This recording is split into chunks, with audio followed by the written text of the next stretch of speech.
ఫ్రెండ్షిప్‌కి అవధులు లేవని అందుకే అంటారు. టాలీవుడ్‌లో పలు సినిమాలు చేసి మంచి క్రేజ్ అందుకున్న సమంత, రూత్ ప్రభు, కీర్తి సురేష్‌ల మధ్య మంచి స్నేహం ఉన్నట్లు ఇప్పటికే పలుమార్లు బయటపడింది. ఇప్పుడు మరోసారి వారిద్దరి మధ్య ఉన్న బంధాన్ని చూపిస్తూ వారి స్నేహానికి ఎలాంటి సరిహద్దులు లేవని నిరూపించారు. కీర్తి సురేష్‌కు సమంత రీసెంట్‌గా ఓ గిఫ్ట్ హ్యాంపర్‌ను పంపింది. సమంత క్లాత్ బ్రాండింగ్ స్టోర్స్ అయిన సాకి నుంచి శామ్ కీర్తికి కొన్ని అవుట్ఫిట్స్ను పంపగా దాన్ని గురించి కీర్తి సోషల్ మీడియాలో షేర్ చేసింది. ఆ గిఫ్ట్ హ్యాంపర్ను చూసి కీర్తి సమంతకు కృతజ్ఞతలు తెలియజేసేలా ఓ మెసేజ్ పెట్టింది. ప్రస్తుతం ఈ మెసేజ్ ఎంతో వైరల్ అవుతుంది. ఇంత అద్భుతమైన హ్యాంపర్ను పంపినందుకు సాకి సమంతకు థ్యాంక్స్ అని కీర్తి సురేష్ రాసుకొచ్చింది.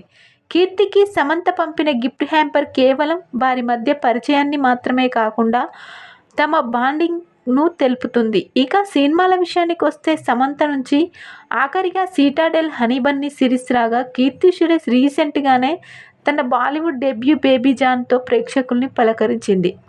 గతంలో కూడా వీరిద్దరూ ఒకరిపై ఒకరు అభిమానాన్ని చాటుకున్నారు. సమంతను చూసి తాను ఎన్నో విషయాలను నేర్చుకున్నానని, ఎలాంటి క్యారెక్టర్ అయినా సమంత చాలా ఈజీగా చేసేస్తుందని, ఆమెను చూసి తాను కూడా అలా నేర్చుకోవడానికి ప్రయత్నిస్తున్నానని కీర్తి సురేష్ చెప్పింది. మహానటిలో తామిద్దరం కలిసి నటించామని, తమ మధ్య సీన్స్ లేకపోయినా ఆ సినిమా షూటింగ్ తనకెప్పటికీ మంచి మెమొరీని ఇస్తుందని చెప్పింది కీర్తి సురేష్.